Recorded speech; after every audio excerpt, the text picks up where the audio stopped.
YouTube, Michael, Sailors with Cars. Well, as we mentioned yesterday, it was a little bit of a late time between videos. We're back up here in the garage. We've got some videos coming for you today. And oh, by the way, happy birthday, Navy, 244 years today, October 13th. Did you know that, Stacy?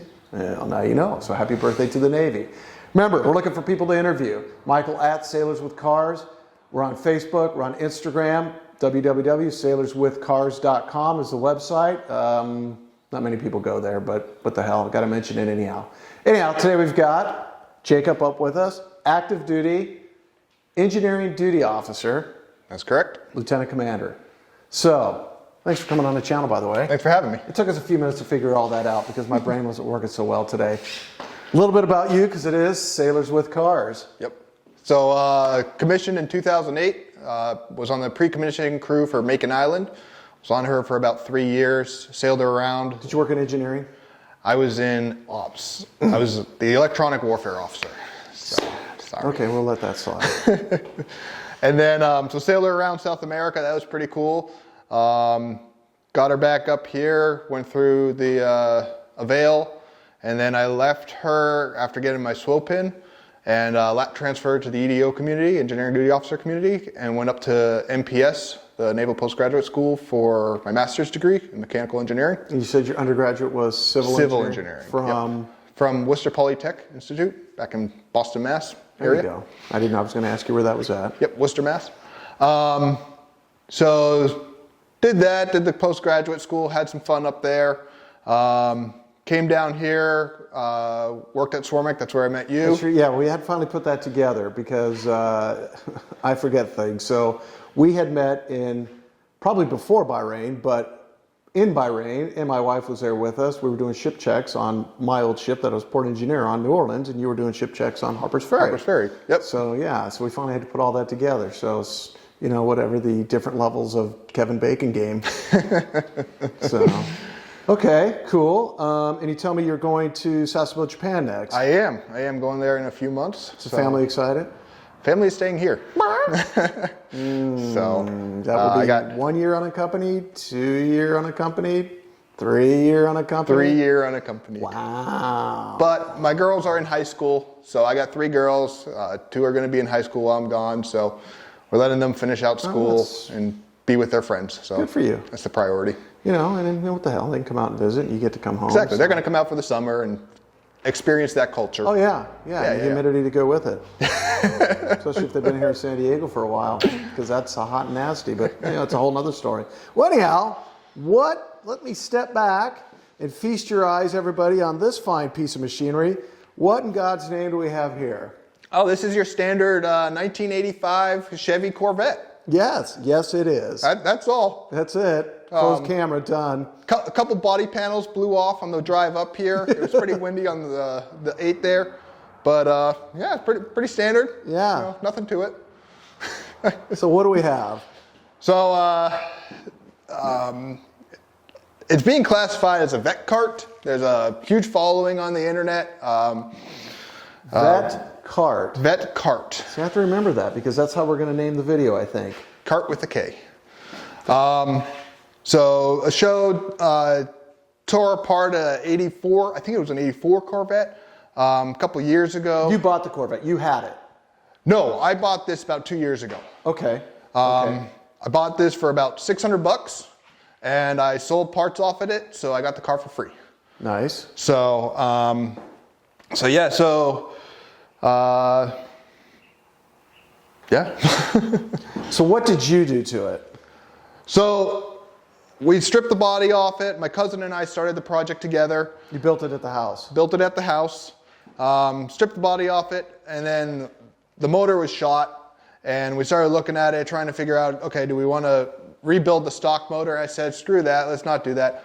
Let's go to the junkyard. So we went to the junkyard, $600 on a Black Friday, pulled the motor and trans out of a 2003 Yukon,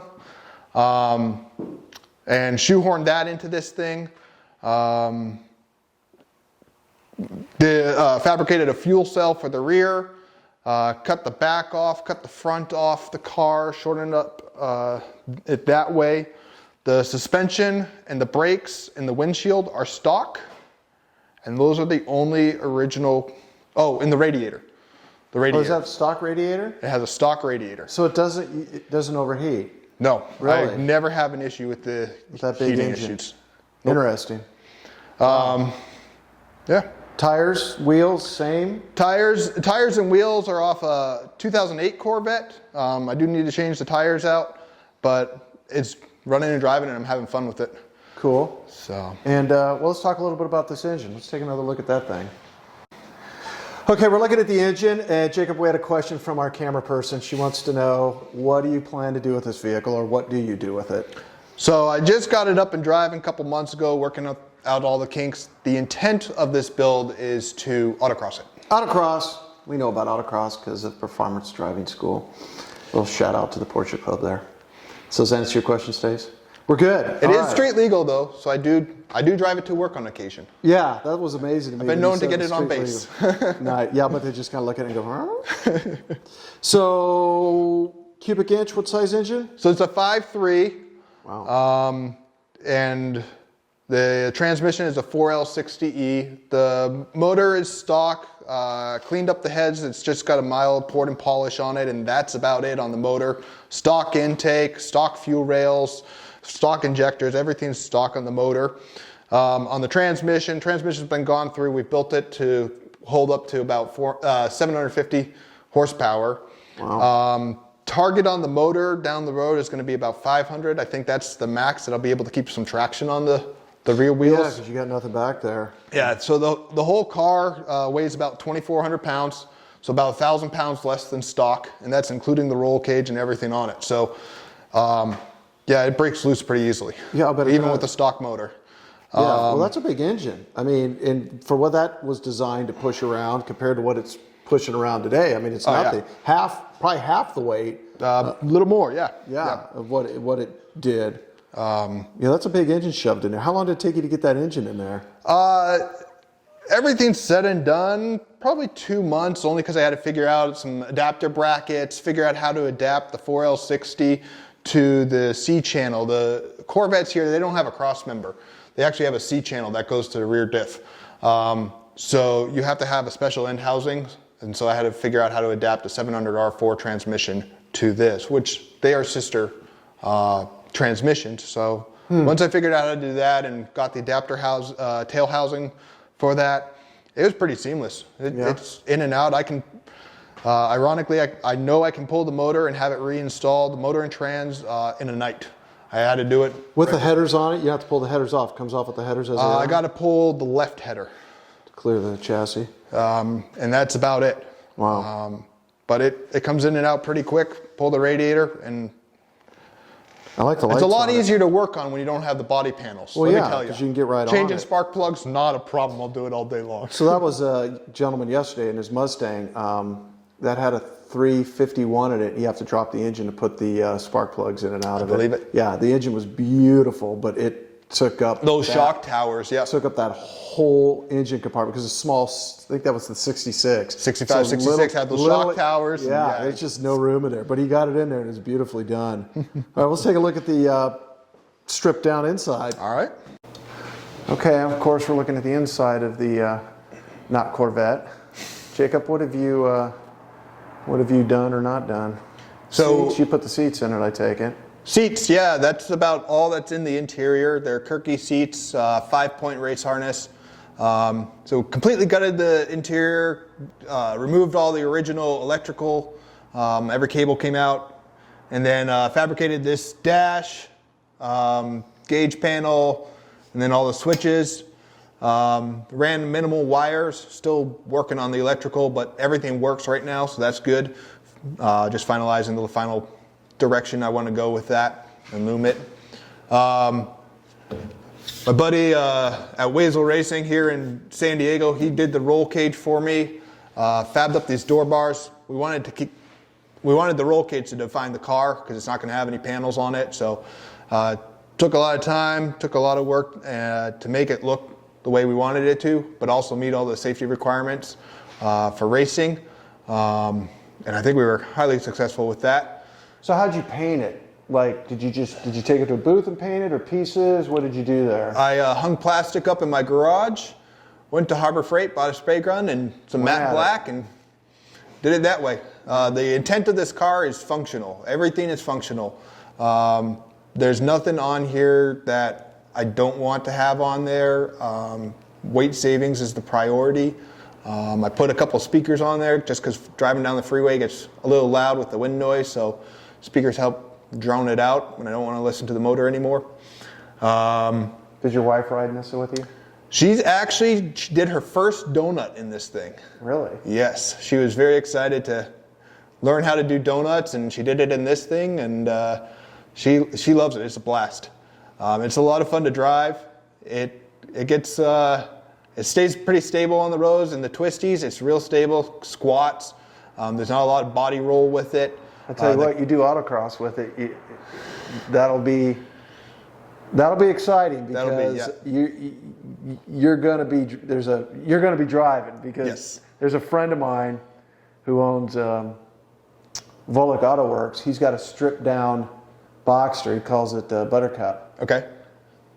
And Adam is because I've ridden with him, he's a hell of a driver. So I did the autocross with him last weekend, and that car weighs nothing. And I'm pretty sure it's got the flat six Porsche engine in it. I know it doesn't. I'm sure that's what it had in it. But it's just but it's like this, all stripped down. It's a manual, so the gearbox is up. It's just a monster of a car, and it weighs nothing. And we were just hauling ass, and we spun out, on one of the corners, just the way that they set the autocross corners up. So you're gonna have a lot of learning when you start autocrossing. And I'm no autocross expert, but when you get doing it, you're going to find out what this damn thing will hold on the road with all that engine, especially a front engine car. It's a lot different than the family sedan, Yeah, exactly. It'd be a front engine with the weight up there, just setting the brakes and taking the corners with that weight distribution up there. Because I'm sure you're way heavier on the front end. But yeah, when you guys autocross, you need to let me know because that I want to come see. Yeah, definitely, absolutely, we'll have you up. All right. Well, I'm looking forward to going for a ride. Let's go. All right, we're in the, what did you call this? The Vette Kart. Vette Kart. Definitely open rough. Hopefully the sound will come through and we'll be good to go. We're going to take her around the tour here and see how she goes. It's a great day for a ride. It's always a great day for a ride. Always, especially in sunny San Diego. There you go. 72 and sunny every day. So where did all this come from? Your toggle switches, your dash lights? So the dash came from, I think it was Dakota Digital. The switches, there's various companies online that you can get the switches from, toggle switches. We'll go straight. And then the trans gauge came from Glow Shift. Put a 2-quart deeper pan on the transmission, so I have a little extra capacity there, and keeps it nice and cool. Big trans cooler up front, so I never have an issue with trans temps and whatnot. So the people that autocross these, where do they autocross at? Do they like the Porsche Club once a month uses Qualcomm, and they take over the whole west side. Yep. It's about a mile course. Do you guys do the same thing? Yep. Yeah. But I hear that Qualcomm's shutting down soon, so I think they did a test out at a parking lot out in East County a couple weeks ago, and apparently it was a good event and fresh concrete out there, so that went well. But once they do the soccer stadium, I don't think. Yeah, I don't know. Well, we've got a guy, Eric. He's the chair for autocross, so he puts all that together every month. They do the autocross every month. So, and I know they rent. Of course, nothing's free. You got to rent all that stuff. Right. They rent the parking lot for a weekend. And they probably have work days and stuff like that that you can help out with, set up course and things like that. So they just go. It's all volunteer driven. All the volunteers come out and help set up for the autocross, and then you bring your car out. They do a safety check, and the autocross. Yep. So as you can tell, suspension is a little stiff. You'll need it for the autocross. It is completely stock. Just took 1,000 pounds off the car, which is a the opposite thinking. Usually people put race suspension on to stiffen it up. I did the opposite. I removed weight. What does the red lever do on a transmission? What is that? That's reverse lockout. Got it. So I can go down to first, bump it up through each gear. Once I hit neutral, once I hit drive, I gotta hit the reverse lockout, and then I can go all the way into reverse or park or whatever I need to do. Got it. That's to prevent you from accidentally going into. Yeah, that would be very bad. Bad juju.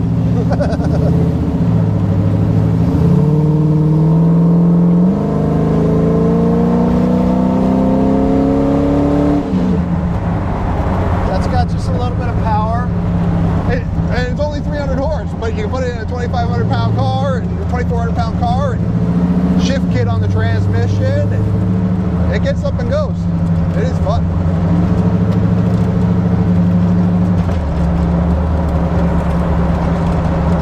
Yeah. It's a different experience to be sitting there and, you know, you get it with convertibles too, I'm sure, but to be able to stick your hand out the door and realize there's no door there. Well, I was shocked when you told me you drove it to work. Definitely got some looks going really big. Yeah. What? Whoa.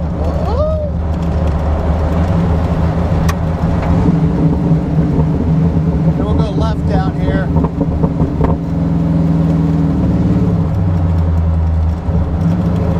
That's just beautiful out this morning. This thing's more street legal than my freaking Kawasaki Mule. I can't even drive that on the street legally. You ready? Yeah, don't go crazy because I get scared.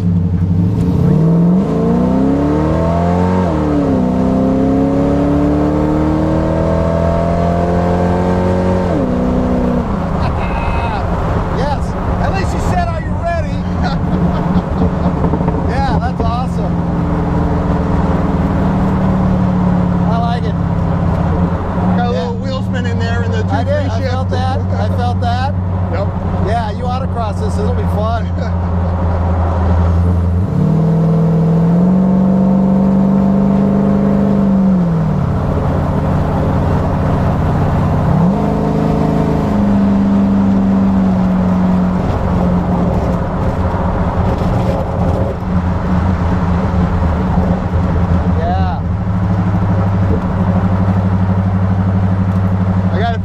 I'm thinking I got to put a roof on it or something, because I went up to, you were talking about Murrieta earlier, I got a friend up in Murrieta, so I took this up there to help him with his car, and you know, sitting up for an hour and a half on the freeway, well, it gets a little warm, got to put the sunscreen on. Yeah, I'm about to say, even when you're autocrossing, you're going to probably want something. Yep. Because it gets hot, because you're out there all day. Right. Unless you got some place to get out of the sun. Sunshade or something. Yeah.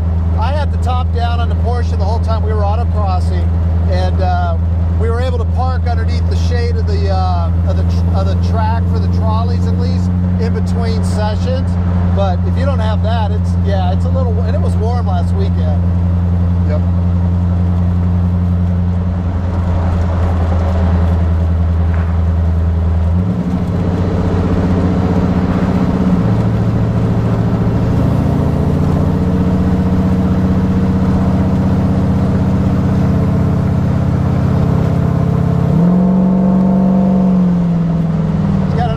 To it too. Oh yeah. So it's a single MagnaFlow muffler, 2 in, 2 out. The muffler is the X pipe, but it sits right up there under the C channel, and it does its job. Right? I'm ready.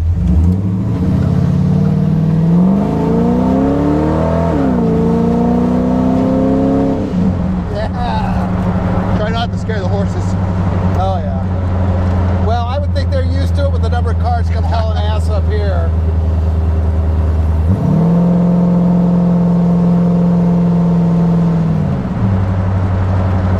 Nice. Thank you for bringing it up. I appreciate it. Thank you for having me. Oh yeah. Always good to see you. All right, back up here in the garage. Jacob, thanks for coming up. Thanks for having me. Oh, you're Appreciate welcome. The Sailors with Cars cover. Ball cap. That's there we right. go. You get the ball cap. And remember, look us up on YouTube, Sailors with Cars. Instagram and Facebook.